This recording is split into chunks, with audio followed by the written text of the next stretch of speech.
Está começando agora o Conexão FIST, o podcast do FIST, Festival de História. Nós estamos aqui em Diamantina, Minas Gerais, no Teatro Santa Isabel. E eu sou o Nascimento, comunicador popular e artista, e estou aqui hoje para conduzir essa grande sala de debate. Estou recebendo aqui hoje o professor Marcelo Fagundes, que é geólogo, professor e coordenador do Laboratório de Arqueologia e Estudo da UFVJM. Professor, seja muito bem-vindo. Muito obrigado, Will.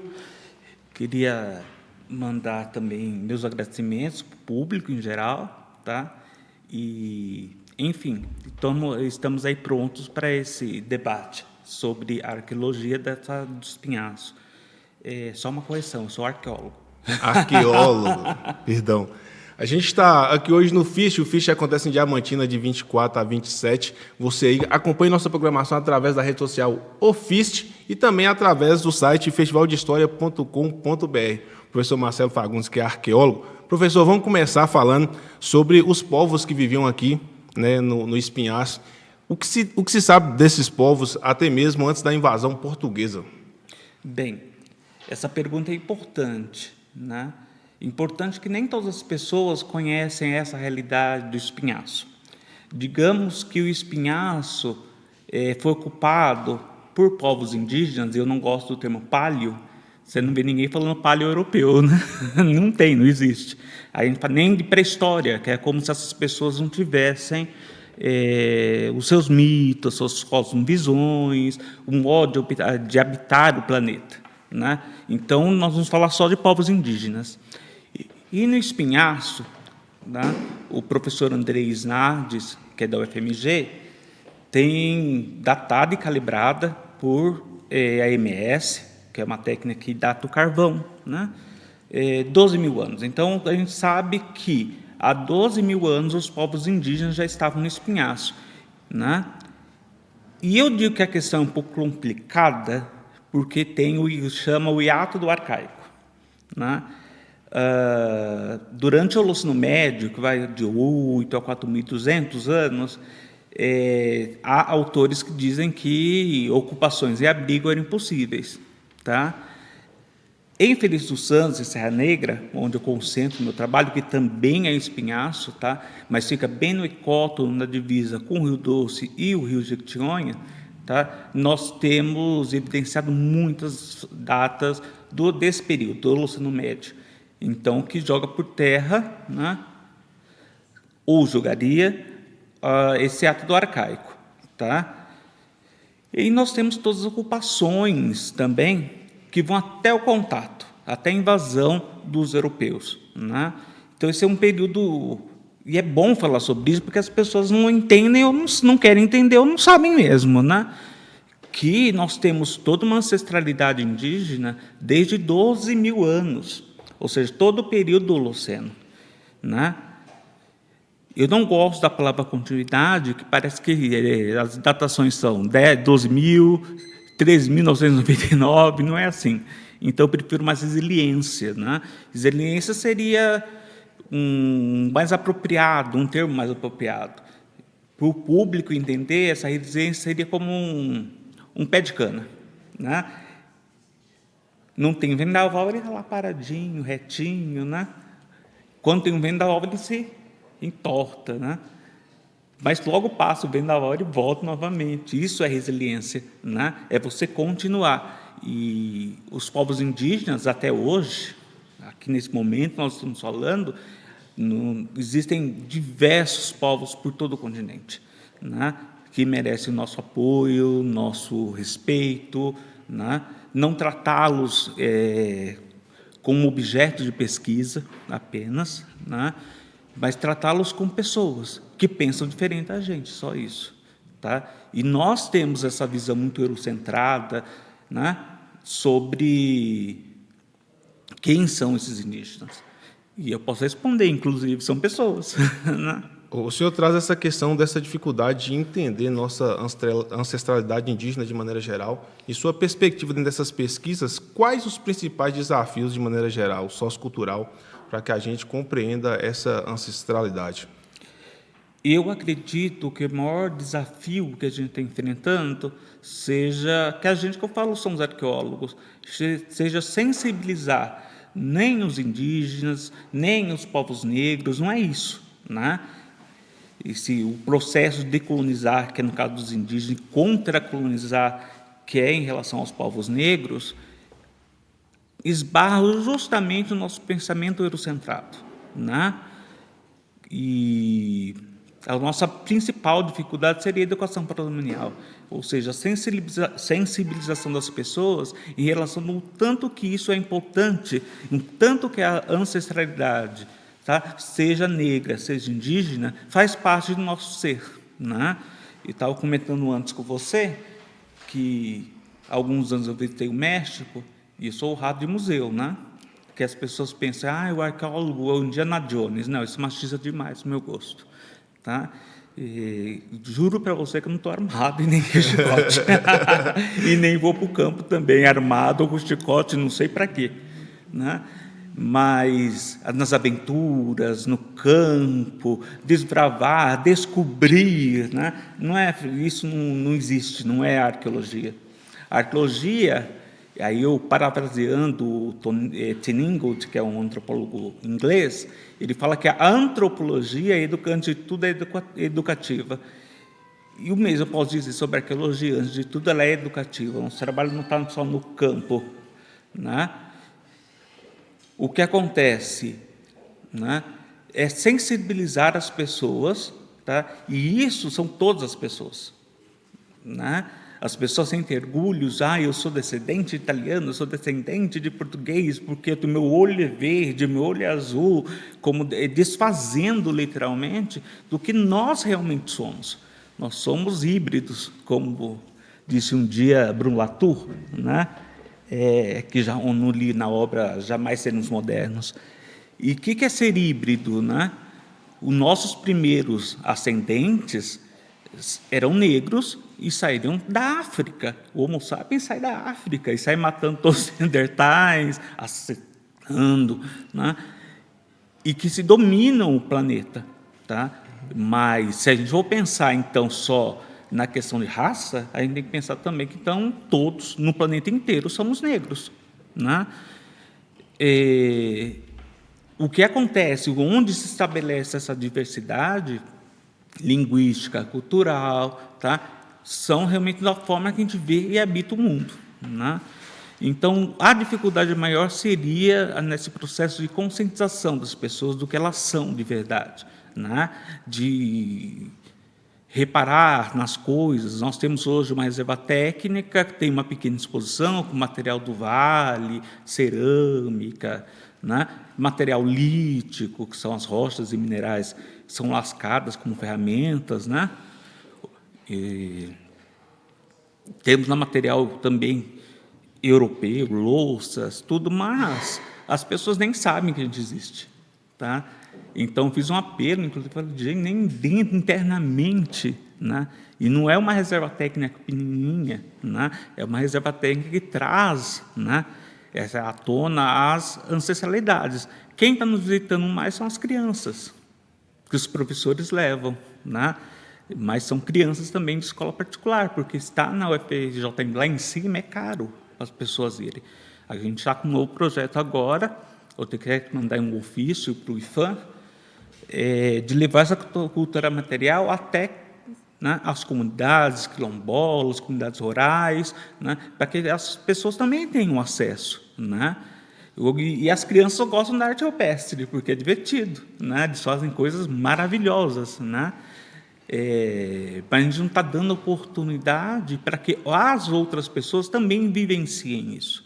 Eu acho que o maior desafio é realmente essa sensibilização da cultura material, da materialidade, que o arqueólogo vai lá e escava, né? Aí vira um depósito, porque ele pega todo aquele material, joga numa caixa, guarda e ninguém mais vê.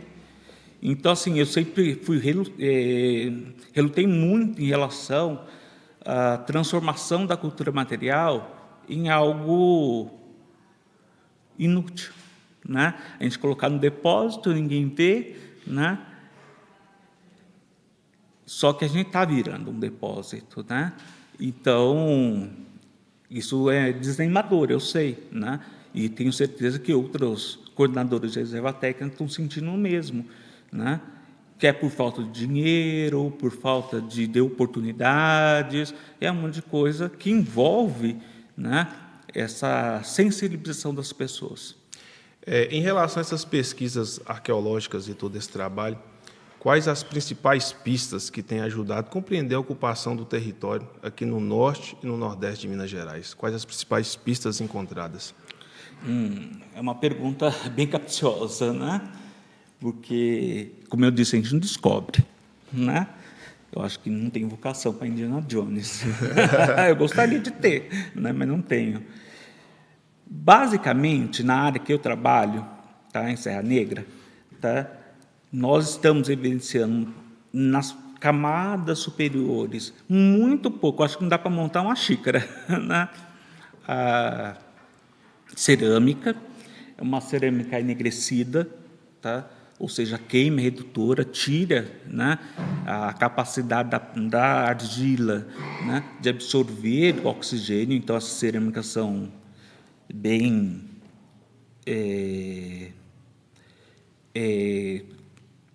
de guardada, né, durante a queima, tá? Provavelmente com pote por cima, ou seja, a gente não deixa o oxigênio entrar. Aí é uma queima redutora.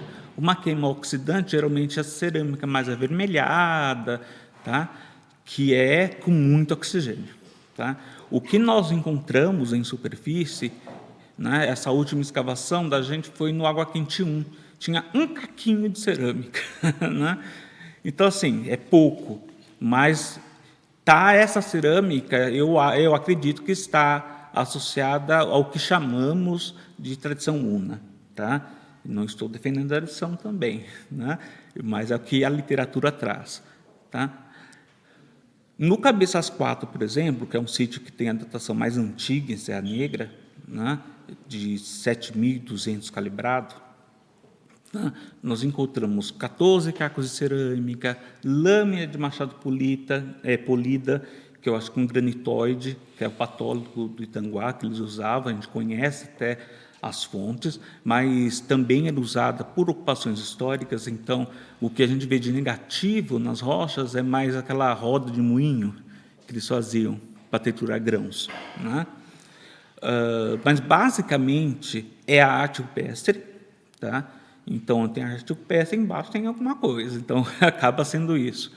E o material lítico, tá? Que são as ferramentas feitas, sobretudo em quartzo anédrico, ou seja, de veio, tá? Não é um cristal, né? Mas tem peças também que a gente sabe que foram feitas com cristais. Então, é complicado explicar isso, né? Porque tem todo... Eu falei agora com meus alunos estudantes sobre o que é retoque façonagem, né? Eu falei assim, é um palavrão, começa falando, né? Não pode, tá? Não é um palavrão, mas... eu usei como exemplo a faca da vovó. Sabe a faca que a nossa avó não joga fora, que ela fia tanto, que fica aquela lâmina tão fininha, ela tem um apego com aquela ferramenta, né, com a faca, que ela não joga fora, a gente joga, eles não. Tá? E o retoque é, antes de tudo, o afiar dessa ferramenta, que servia para raspar, para cortar, né, para fazer pontas de flecha. Nós temos várias pontas de flecha lá na reserva técnica. Enfim, tá? O material lítico é o que mais se destaca, sobretudo que é feito em quartzo anédrico, diferente daqui de Diamantina, da região do Planalto Diamantinense, tá? Onde as ferramentas têm de quartzo também muita, tá? Mas o destaque maior se dá para os planos convexos, que nós chamamos de lesma, porque ele é plano e convexo, tá? De plaquetas de quartzito e outras ferramentas também em quartzito, principalmente o galho do Miguel. Tá? Então, há diferenças significativas, né, em linha reta da 40 quilômetros. Né? São territórios distintos, são povos distintos, não sabemos. Tá? Mas, tanto aqui, em Diamantina, quanto em Serra Negra, há uma dificuldade muito grande de se encontrar cerâmica também. O que a gente encontra muito aqui na região de Diamantina, em superfície, é o que nós chamamos de cerâmica afrodiaspórica. Né?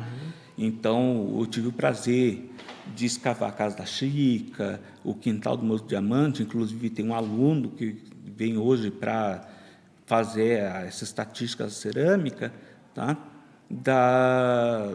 Dessa cerâmica afrodiaspórica, dos cachimbos. Eu não gosto do nome, então não falo cachimbo de cerâmica, ele não é feito, ainda mais chamar uma pessoa de escravo, né? Eu acho isso terrível, assim, terrível. A pessoa foi escravizada, porque o que acontece? Se a gente chama uma pessoa de escravo, dá a impressão, né, linguística principalmente, que a pessoa nasceu para ser escravo, né? Ninguém fala que essas pessoas foram sequestradas, trazidas à força para um continente distinto, tá? Mas não deixaram os seus costumes de lado, as suas tradições. Eles trouxeram, né? Ninguém fala do papel extremamente importante das pessoas negras na mineração, né? A mineração acaba sendo uma coisa de branco, e não era, tá?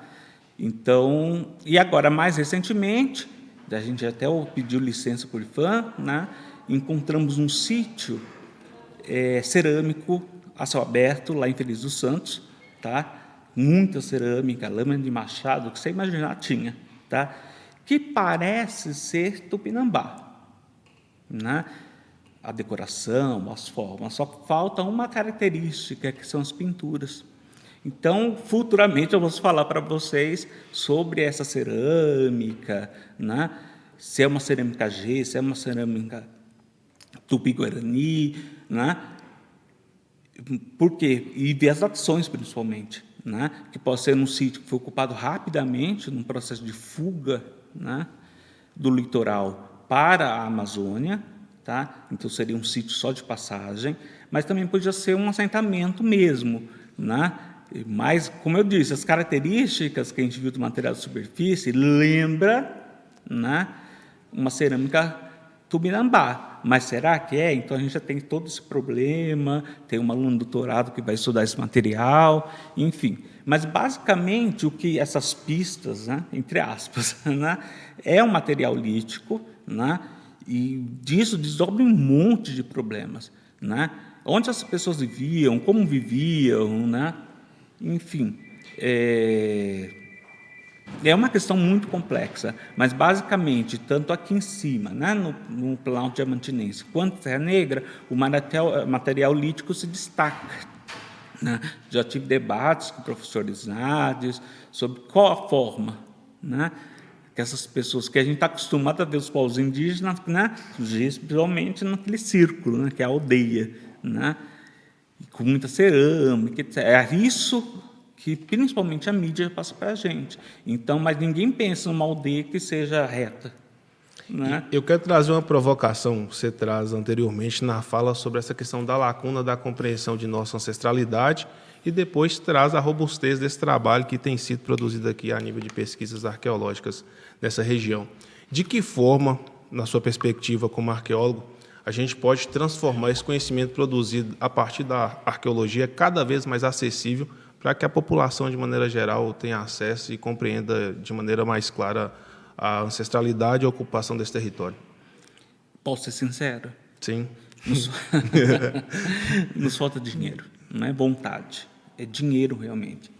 Tudo é muito caro, principalmente no carro, né? Eu vou ter que colocar meu carro na lida, né? A minha gasolina, né? Para ir até os quilombos, para ir até as comunidades rurais, né? Para ter acesso realmente a essa materialidade, que não diz só a respeito da cultura material, o registro arqueológico, mas que a gente busca entender como as pessoas viviam, habitavam o mundo, as suas cosmologias, o que elas pensavam, né? Não tem como a gente levar os sítios de arte rupestre, né? Que são bens que são tangíveis, eles ficam ali, não saem. A arte rupestre, ela extrapola, tem um doutor agora, trabalha na Prefeitura de Rio Preto, que ele fala, né, que a arte rupestre extrapola a rocha, né? Ela permanece para a gente. Então, é uma resiliência de quem pintou até vir à contemporaneidade, né? Mas não tem como a gente tirar um sítio e levar para as pessoas. E muito menos não temos como levar as pessoas para verem o sítio. Tá? Então, a gente preparou material gráfico, óculos 3D, tudo essas coisas, para que as crianças possam, adolescentes ou até mesmo adultos, ter essa sensibilização. Mas o que está não é a vontade, tá? Realmente é financeiro, né? O nosso grande problema, né?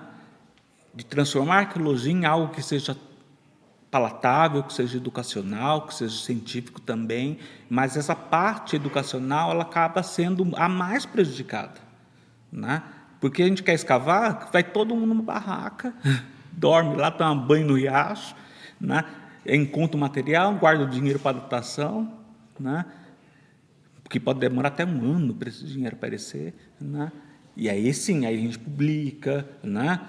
Tem doutorados, mestrados, iniciações científicas, né? Financiadas pela FAPEMIG, pelo CNPq, pela CAPES, e, né? É um dinheiro para estudantes, tá? Então não é para mim, né? Mas eu acho a grande angústia tá, nós temos um material, a Reserva Técnica hoje conta com quase 1 milhão de peças, e é muita coisa, né? E como as pessoas vão ter acesso a isso? Né? O pertencimento das pessoas, né? Isso está deixando a gente um pouco... É um desafio, na verdade, de buscar essa sensibilização das pessoas em relação às suas ancestralidades, às coisas que são afrodiaspóricas, coisas que são indígenas, ou que são ambas, né? E as pessoas não conseguem entender que muitos quilombos, as pessoas negras e indígenas se uniam, né?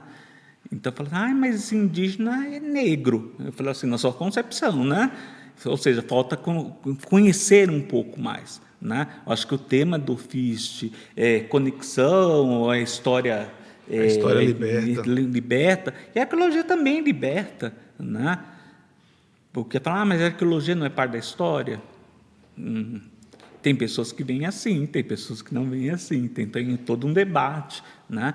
Na literatura arqueológica, né? Mas o que eu posso dizer e afirmar é que a arqueologia é independente, tá?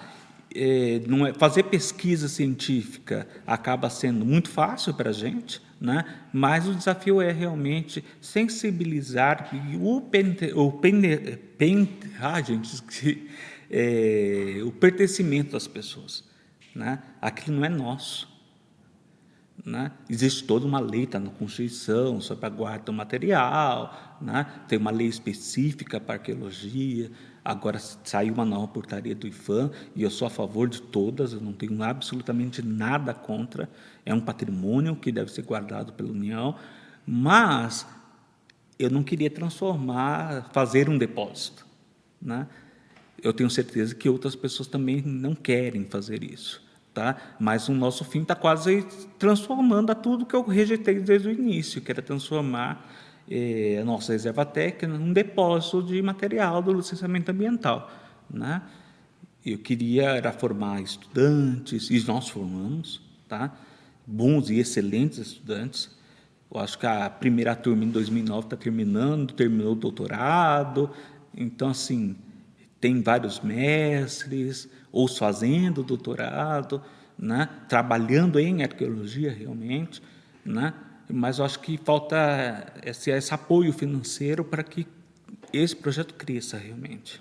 Essa questão que você traz, e eu vou fazer um recorte específico no sítio arqueológico, eu sou de outra região, eu estou em Pedra Azul, que está na transição entre o Baixo e o Médio Jequitinhonha, e recentemente eu descobri que existe um sítio arqueológico em Pedra Azul que é reconhecido pelo IPHAN, que é chamado Toca dos Caboclos, que de maneira geral é um sítio que está abandonado. E a perspectiva que eu tenho em alguns lugares do Vale do Jequitinhonha, principalmente na percepção do Baixo e do Médio, que existem alguns sítios arqueológicos, mas que, de maneira geral, ou esses sítios só têm um conhecimento da parte científica, ou a população, de maneira geral, não reconhece isso como um material de arqueologia. Como o senhor vê essa questão?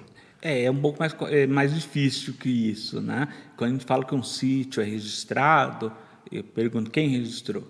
Foi um acadêmico ou as pessoas que trabalham no licenciamento ambiental? Isso também não tem uma relação, não é uma crítica, tá? O único arqueólogo na região nordeste e norte de Minas sou eu, né? E eu não consigo abraçar o mundo, é impossível, é uma região muito grande. Mas no norte de Minas tem o pessoal da UFMG, a professora Jaqueline Rodê, o professor Andrei, o próprio professor André Prus, né, que estão fazendo essas pesquisas aí, mas mais no Vale do Peroaçu e no Jequitaí. Tá? O Vale de Jequitinhonha, eu sei que ele está abandonado, né, em termos de pesquisa. Tá? Que não precisa ser pesquisa científica, né? Uma pesquisa educacional também é pesquisa. Tá? Reconhecer os sítios, ótimo, o sítio está ali, não pode mexer, não, né? O IFAM tem esse poder de dizer não pode, não sei se é respeitado por todos, né? Mas esse abandono, né, sobretudo na região nordeste, né, de Minas, e parte do Rio Doce, é justamente a falta de arqueólogos. Só que as prefeituras não contratam, né? As empresas, elas querem ganhar dinheiro, né? E estão certas, né? Quem sou eu para falar que estão erradas, né? E os sítios são registrados muitas vezes e só isso, né? Se não vai passar uma estrada em cima dele, ele nem resgate ele tem. E é isso, a gente recebe muito material de licenciamento ambiental, né? E são materiais muito bons, tem relatórios, tem tudo, né? Então, a gente podia usar essa parte para fazer uma educação patrimonial, né? De sensibilizar as pessoas, né? De todo o vale, né? Não só da Serra do Espinhaço, que tem uma pesquisa, são 3 doutores fazendo pesquisa da região e não estão dando conta, né? Sem falar que os doutorandos, né, os mestrandos, eu mesmo acho que eu tenho uma orientação de um aluno que está estudando cerâmica afrodiaspórica do Museu do Diamante, uma estudante que está estudando cerâmica, são 2, na verdade, estudando a cerâmica a cerâmica que a gente não sabe ainda, se é Tupinambá, né? E o professor Andrei tem outros estudantes, eu tenho vários estudantes também, mas a gente não está dando conta, na verdade. Mas estuda o sítio. Aí estuda, faz relatório para o IFAM, publica em revistas científicas, agora o peso da revista, não sei o quê. E as pessoas? Né? A questão do pertencimento, essas pessoas, elas se perdem, né? Que é um dos nossos 2 trabalhos sobre isso, né? Um aluno orientado, né? E uma aluna de iniciação científica, eu já fiz um mestrado sobre isso, tá? Que é a relação das pessoas com essa materialidade, né? E claro que as pessoas tomam a narrativa para elas, né? Então, coisa que eles não conheciam, que era o sítio do caboclo, né? É o bugre que passou aí e pintou as bobagens. Aí antes e depois, na nativa tem outra coisa. Esses viadinhos estão todos virados para o lado direito, então significa que vão para onde eles estão, né? Então eles tomam para si essa narrativa, mas depende de quê? Educação patrimonial, entrevistas com as comunidades, entender o que se está vendo, né? Então é uma coisa um pouco complicada, digamos assim. Primeiro as pessoas batem a porta na cara da gente, depois a gente cansa de tomar café, né? E eu até falei com a Thaisa, que na época é mestre em arqueologia e está fazendo doutorado agora, eu falei para ela, a primeira coisa que você tem que fazer é escutar as reclamações. Eu falei, reclamações? Ela disse para mim, eu falei, tipo, o dentista não vem aqui, a enfermeira não vem, eu queria ter acesso à saúde, olha, o sistema de esgoto, nossa, a prefeitura está cuidando das estradas, é isso, e é só escutar. Aí depois, vamos falar aos pouquinhos sobre o conhecimento deles, dessa ancestralidade indígena. Não é assim, chegar e esperar que as pessoas vão responder aquilo que nós queremos. Uma pesquisa se desenvolve e leva muito tempo para essa conscientização, né? Tempo demais. Já que nós estamos descendo aí o Vale de Jequitinhonha, o senhor tem feito muitas pesquisas também sobre o Vale do Araçuaí, né? O que essas pesquisas têm apontado sobre a ocupação específica desse território? Bem, como eu disse, o nosso sítio mais antigo é do Luciano Médio, né? Datado nos Estados Unidos, no laboratório do Beta, E tem 5 datações do Holoceno Médio a partir de 7.200 anos. Então, 7.200, 6.000, 5.000 e 12 de 4.000, se não me engano. Eu não lembro assim de cabeça. Tem que olhar, mas só lembro os números: 7, 6, 5 e 4. Tá? Com diferença entre essas datas de 1.000 anos. Por isso que eu falei da questão da continuidade. Não tem continuidade. Né? Eu não posso falar que os povos indígenas do passado, desse Holoceno Médio, eram os mesmos povos indígenas agricultores e ceramistas. Né? Eu não posso relacionar. Né? Para você não pode? Pode. Não posso. Né? Porque a gente nem sabe que língua falavam, que Deus acreditavam, quais os seus mitos, como era a sua cosmologia. A gente não pode falar sobre isso. Né? Essa relação. A gente pode falar que são povos resilientes, né? E que permanecem até hoje. Né?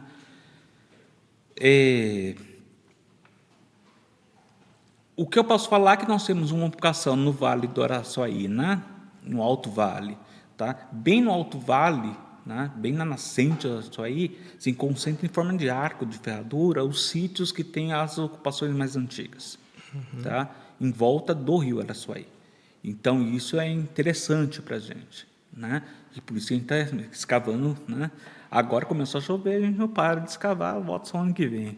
Né? Mas justamente para entender esses diferentes modos de ocupar, né? E as diferentes datas em torno da nascente do Araçuaí. Tá? Que fica aí, todo mundo vai entender. Né? Fica em torno da nascente. Né? Então, tem água, ele pode ir para a Mata Atlântica quando tem frutos e outras ervas, aí, quando ela termina, ele pode passar para o Araçuaí, para o Vale de Jequitinhonha, e buscar no Cerrado a sobrevivência. Então, é pula para lá, pula para cá o tempo todo. E talvez por isso as datações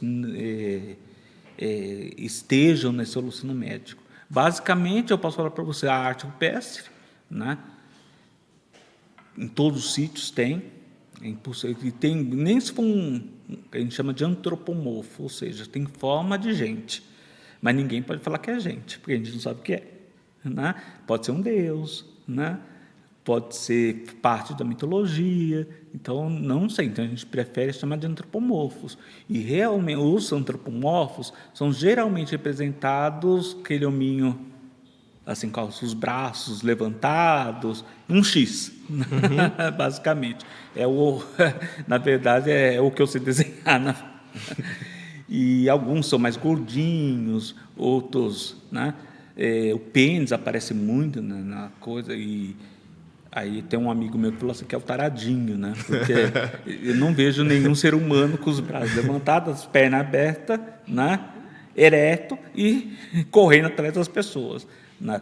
Mas é uma forma que eles encontravam para contar as suas histórias também. Né? E o material, as ferramentas líticas, com pouquíssima cerâmica. Né? Pouquíssima nesse tempo. Agora, com os agricultores, tá? Que aí a partir de 4.200 anos, né, nós temos datações próximas ao Holoceno Médio, mas é o Holoceno Superior. Isso não significa que a cerâmica tinha sido criada nesse período. Tá? Nós temos vários agricultores sem cerâmica, então não é uma condição sine qua non para nada. Tá?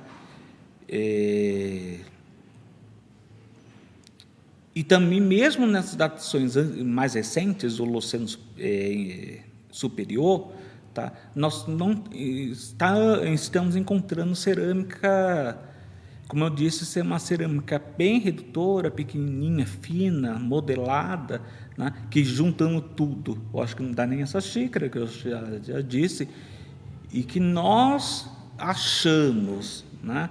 Que é da tradição una. Tá? Mas é muito, muito pouco para achar qualquer coisa, não tem como. E são caquinhos pequenininhos, realmente, não passam de 2 centímetros. Tá? Isso não significa que eles não plantavam, né? Já domesticavam as plantas, certos animais, etc. Tá? E, bem, eu acho que é isso, basicamente. Né? uma explosão de material lítico. Tem sítio aqui na região diamantina que não tem como resgatar, né? Eu trabalho também no Peru, tá? E quando eu cheguei a primeira vez no Peru, eu vi 5 quilômetros só de caco de cerâmica, fragmentos, né? Falei, meu Deus, não pode pisar. Como que eu faço? Vou bater asa para voar. Hoje em dia, né, elas tomam outro significado para os arqueólogos, tá? Elas estão no lugar que era sagrado para eles, para os andinos, continua sendo um lugar sagrado, né? Então a gente tenta desviar, né? Mas não tem essa preocupação de pisar no caco cerâmico. E em Diamantina tem também sítios que precisaria de 5 carretas para salvar tudo, né? E as pessoas chutam muitas vezes material arqueológico e não sabem que é material arqueológico. Isso significa que eles estavam bem ativos, né? Eu quero trazer agora outra provocação de um tema que é antigo, mas também recente. A gente está numa região que é impossível não trazer essa questão da mineração. De que forma a mineração impactou o modo de vida desse território ao longo dos anos e de que forma isso atravessa a pesquisa arqueológica? Bem, é uma provocação, realmente, uma provocação. Isso é extremamente complexo, tá? Então, vamos começar por essa região aqui do Planalto Diamantinense, com a exploração do quartzito ornamental, que eles chamam, né? Então, impacta principalmente os sítios de arte rupestre, tá? Que, óbvio, que está enterrado. Aqui a sedimentação é bem curta, no máximo você escava 20 centímetros. Então, você imagina, usando uma colher de pedreiro tirando milímetros, né, do solo. Lá em Felício, lá no Vale do Araçuaí, não é tão assim. No Alto Vale, é mais profunda a sedimentação. Então, tem um sítio Matão, por exemplo, chegou quase a 1,30 m de profundidade. Parece pequeno, né? Mas para a gente é muita coisa, né? Bem, a mineração, ela impacta nessa região do Planalto Diamantinense, no sentido da exploração do quartzito, tá? Ah, mas eles não são por lei obrigados a manter? Aí eu vou usar um exemplo de Feliz dos Santos. Exploraram, o IFAM colocou uma placa nos sítios, um desses sítios foi até... Alguns sítios eu fui seguido e picharam esse sítio, né? Como se só a pichação, como fizeram atualmente em Curralinho, né? Então a gente picha o sítio, ele deixa de existir. Não é assim. São sítios que não têm sedimentação, estão na rocha, né? Aí o IFAM colocou a placa nos sítios, inclusive os pichados, tá? Diz que encontraram mais sítios, mas eu nunca mais fui lá por causa da mineração. Aí todo ao redor virou um deserto, que o quartzito é da areia, né?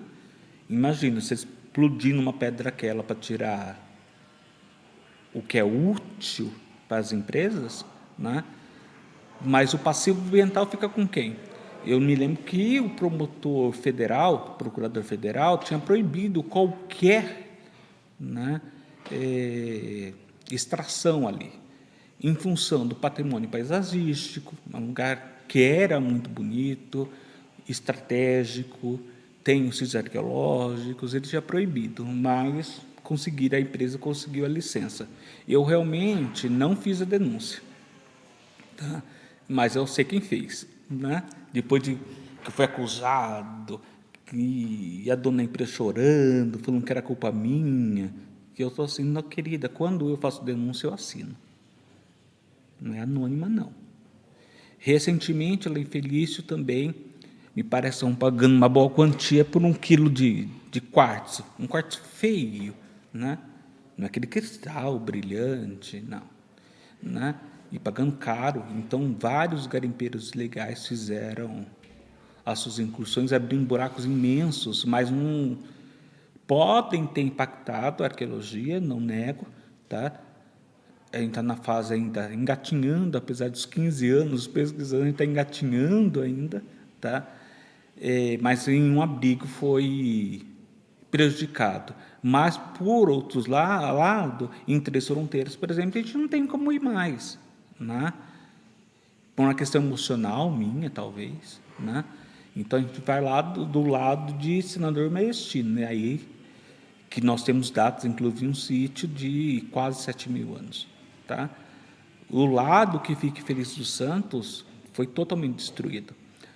Eu também sei que a exploração de lítio, né, está literalmente acabando com a região de Araçuaí, né? Então, a própria cidade, então pessoas vendem o seu sítiozinho por milhões, e, né, eu sei que Itinga tem muitos sítios de arte rupestre, tá? Eu não sei como está a situação desses sítios, como eu disse, não tem como abarcar o mundo, né? Nós necessitaríamos de mais arqueólogos, né, acadêmicos, porque dentro das empresas as pessoas querem ganhar o seu dinheiro e ir embora, né? Por isso que tem sítios registrados lá em Pedra Azul, que eu sei que nenhum arqueólogo foi, ou pelo menos eu acho que não foi, tá? Acadêmico, mas dentro do licenciamento ambiental mandou, registrou o sítio lá para o IFAM. Que bom, né? Mas se não há reconhecimento, o pertencimento das pessoas, né, sobre do médio e baixo Jequitinhonha, vamos dizer assim, tá? Porque tem sítios, não é que não tem, não, tem. O que não tem é gente estudando os sítios, é diferente. Mas as ocupações indígenas, né, foram variadas em todo o Jequitinhonha. Eu tenho, por exemplo, eu acho que é próximo a Capelinha ou Itamarandiba, uma pesquisadora foi até lá e encontrou uma, que eu não digo nem que é ponta de projétil, é uma lança, que é enorme, deve ter uns 12 centímetros, tá? Né? Toda trabalhada, linda, ao meu ver, é claro, né? Então, falei um arqueólogo, inclusive, eles tinham encontrado uma aldeia ceramista Tupinambá, também, mas já pintada, na região de Capelinha. Então, tem esses sítios. A falta não é a falta dos sítios, é a falta de pessoas. E quando a mineração chega, né, e a gente não está falando de absolutamente nenhuma empresa, ela quer explorar, tá? Só que nós deixa para a população, tá, um passivo imenso, né, que não é só arqueológico, digamos, seja um passivo só social e cultural, né? Aí fala, mas meu município recebeu educação patrimonial, e como? Como foi feita, né? Aí você manda o estagiário passar um PowerPoint, nós encontramos isso, tchau, e acabou. Não, né? Se a gente pensa na educação do patrimônio, né, a gente tem que pensar na sensibilização das pessoas em relação a este patrimônio, né?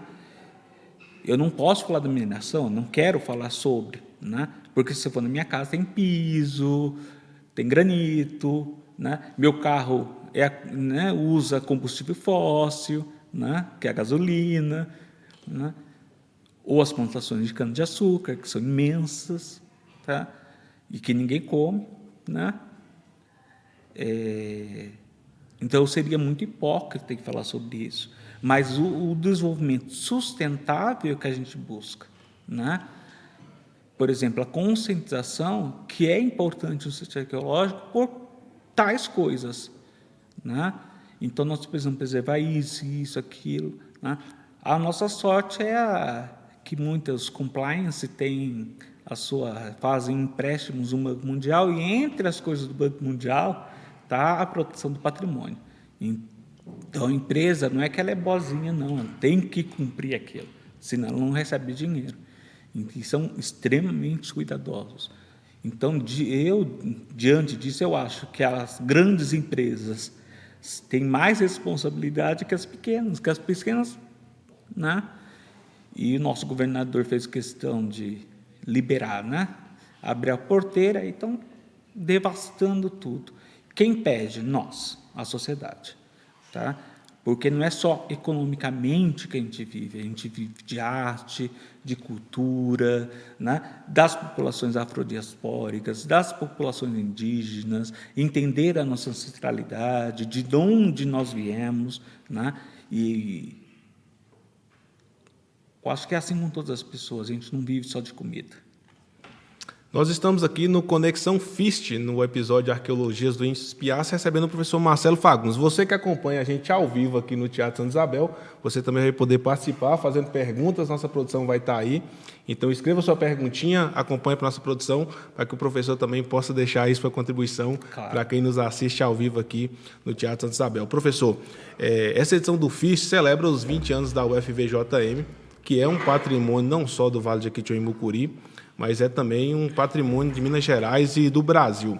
O senhor que é coordenador do Laboratório de Arqueologia e Estudo de Paisagem da UFVJM, de que forma a UFVJM tem contribuído no impulsionamento dessas pesquisas citadas pelo senhor e qual que é a importância de ter esse laboratório sediado aqui? Bem, o laboratório é mais científico, digamos assim, educacional para os estudantes da UFVJM, então eles preparam o material, as pinturas, recebem as escolas, fazem o estágio do PIBID lá também. Então, e recebemos estudantes, né? Mas, como eu disse, não é o público, todo o público, porque, claro, todas as pessoas fazem parte, tá? Basicamente, as pesquisas dependem mais do nosso endosso institucional, né, que seria público, entender, seria como a gente alugasse por caixa de material a nossa reserva técnica, afinal de contas, o Brasil precisa disso, tá? E mais as agências de fomento, como a FAPEMIG, a CNPq, a CAPES, que cedem as bolsas, né? De mestrado, doutorado, né, de pesquisa, né? Eu mesmo sou bolsista de produtividade do CNPq, tenho um projeto na FAPEMIG, tá? Então, né, basicamente é isso, né? E nós convertemos qualquer dinheiro que entre em algo que seja cultural, né? Que seja educacional, né? E eu tenho brinco que a reserva técnica é um monstro, né, que a gente tem que alimentar todos os dias. Então, os meninos acabam, desculpa falar o termo meninos, é que eu gosto de chamá-los assim, eu acho bonita essa palavra menino. Mania de professor, né? Todo mundo é menino. Todo mundo é menino. Mania geral do Vale de Jequitinhonha é professor, assume muito o termo menino. Mas é uma palavra bonita, se a gente pensar, né, na palavra, ela é bonita, né? Então, lá morrendo, registrando os casos, nós temos o site no LAEP, que eu não lembro o nome agora, né? Mas é só colocar LAEP e o UFVJM, a gente pode acessar, e então as pessoas estão mais acessando pelas redes sociais, né? O que nós estamos fazendo, tá?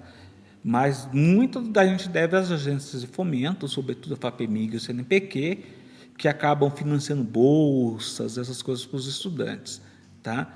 E, como eu disse, nós temos também um institucional, tá, que financia as pesquisas, a educação patrimonial, mas não é muito dinheiro também, não, tá? Para que funcionasse, a gente precisava de muito mais dinheiro, né?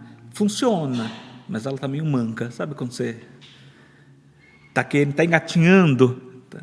Mas nós vamos conseguir, isso eu tenho certeza, mesmo engatinhando ainda. Dentre esses desafios que o senhor acaba de apontar e também desses desafios que o senhor trouxe anteriormente nessa questão de transformar essa questão das pesquisas arqueológicas mais acessíveis, de que forma o laboratório tem contribuído, em sua perspectiva, de que forma o laboratório pode contribuir ainda mais e transformar essas pesquisas cada vez mais acessíveis? Bem, como eu disse, é atender o público, né? E quem é esse público? Todos, todas, todos, né? Sobretudo crianças e adolescentes.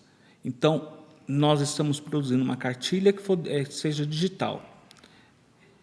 Nós sabemos a dificuldade das pessoas no Vale de Jequitinhonha ter acesso à internet, tá? Dia 11 e 12 agora nós vamos ter educação patrimonial lá em Felício, tá? Então, vou pedir autorização para o IFAM para a gente levar algumas peças, porque até isso a gente depende, né? Eu acho essa dependência muito importante, né? O IFAM tem que ser acionado, sim, a gente tem o dever de dizer que está tirando as peças tais do laboratório, vai ofício, né? A portaria 195 de 1996, né? Do IFAM.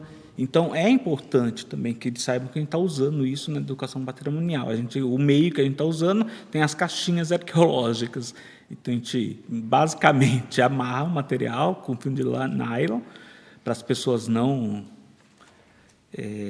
desconfiarem de nada, né? Mas as peças não se movimentar e levar para as escolas, né? Esse material, né? Eu gostaria de atender mais as comunidades, mas é o nosso desafio futuro. Mas é um desafio e tem, como eu falei, nós vamos conseguir. Pode demorar mais 10 anos, mas nós vamos conseguir. Com certeza, professor. Agora a gente vai passar para a contribuição das pessoas que estão aqui nos acompanhando. Muito obrigado pela participação. A primeira contribuição é da Fabiana, professor. O senhor se apresentou como autoridade e o único arqueólogo da região do Jequitinhonha. Como é a formação da arqueologia hoje e quem pode tocar nesse material? Vamos para a parte legal, né? Obrigado, Fabiana, pela pergunta. O material, na verdade, o único arqueólogo acadêmico, né? Nós temos aí vários arqueólogos que trabalham no licenciamento ambiental. Como eu disse, não tenho restrições a isso, pelo contrário. Eu acho que quanto mais conhecimento a gente traz, né, é importante, né? Mas o nosso principal objetivo realmente é obter as datas, né? E não é barato, uma datação do século XII, né, por AMS, custa em torno de $600, né? E para a gente é grande, tá? Mas, como eu disse, eu não consigo abarcar o mundo, né? E arqueólogos da UFMG também contribuem aí com esse abraçar, né? O que eu posso dizer é que quem pode tocar no material é só arqueólogo, né? Então, eu não posso abrir um buraco em qualquer lugar, porque eu posso ser processado e preso, inclusive. Tá? Para registrar um sítio também, só arqueólogo, tá? O que tenha dado portaria, né? Por isso acaba sendo um trabalho e tem toda a questão da universidade. Eu tenho que dar aula, não que eu não gosto, eu adoro dar aula, tem a parte administrativa, reuniões. Então, assim, a gente não pode desenvolver o ofício só da arqueologia, né? Eu acho que eu respondi, né? Respondeu, professor. Tem uma questão aqui também que é traga pela Alessandra, da UFVJM. Alessandra, muito obrigado. Qual o impacto da chamada PL da devastação, mesmo após os vetos feitos pelo governo, na arqueologia e nas comunidades ancestrais? Bem, obrigado, Alessandra. É uma pergunta bem complexa, porque nós mudamos, né, a Constituição e o governo do Estado não revogou a Lei 3924 de 1961. Então, essa PL, né,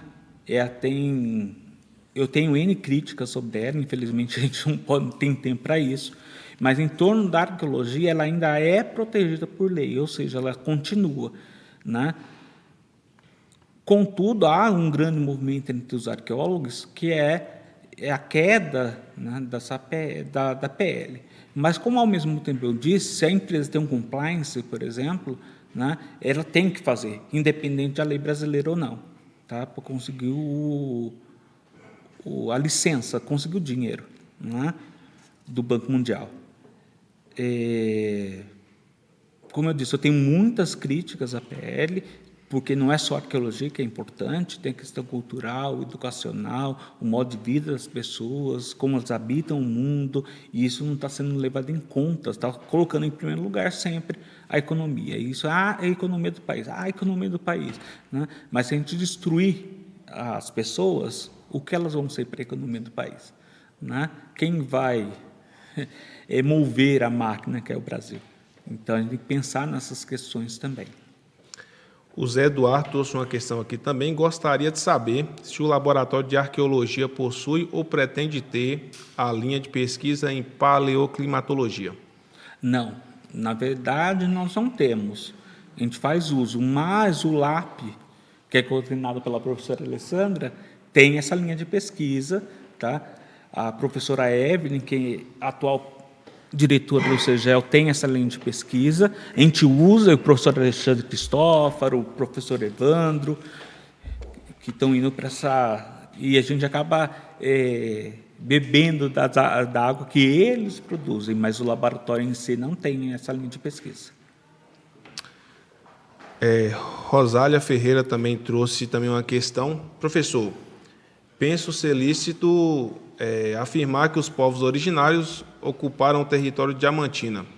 Sua fala e pesquisa também apontam para isso. Contudo, essa presença foi apagada da história, restando um romance de Joaquim Felício dos Santos, o Acaia 1729, que aborda o assunto. Este é visto como lenda e ficção, porém o autor cita a memória popular como fonte. Diante disso, você avalia ser possível, com base em suas pesquisas, ou da UFVJM, ou UFVJM ou UFMG, trazer mais luz sobre essa história? Como isso será possível ou quais os caminhos tomar para suprir essa enorme lacuna, oferecendo à Diamantina uma história mais legítima? Bem, eu não trabalho em Diamantina, tá? E foi uma opção, realmente. O professor Inácio falou, por que você não vai no CIDES, trabalha? Eu falei, para quê? Dá murro e ponta de faca, como diz o ditado popular. Ele já está estudando, tem outro arqueólogo, Valdinei Leite, que está estudando o Parque das Sempre Vivas. Então, né, eu não quis me passar por eles, né? Eles são meus colegas, eu tenho que somar com eles, não a gente dividir, né? Mas o que se tem produzido muito, e é muito mesmo, são os artigos científicos, em grandes revistas. Tem artigos fabulosos, o professor Isnado tem uma forma muito particular de escrever, que eu gosto muito, tá? O Valdinei também é excelente, muito sério, tá? Foi meu primeiro estagiário em iniciação científica, né? Da minha carreira como professor, né? E está aí no Parque das Sempre Vivas, descendo até Inhaí, eu acho, né? Eu acho assim, fontes históricas, né? E já teve aluna trabalhando sobre isso, tá? Sobre povos indígenas em todo o Vale de Jequitinhonha, não tem documentos.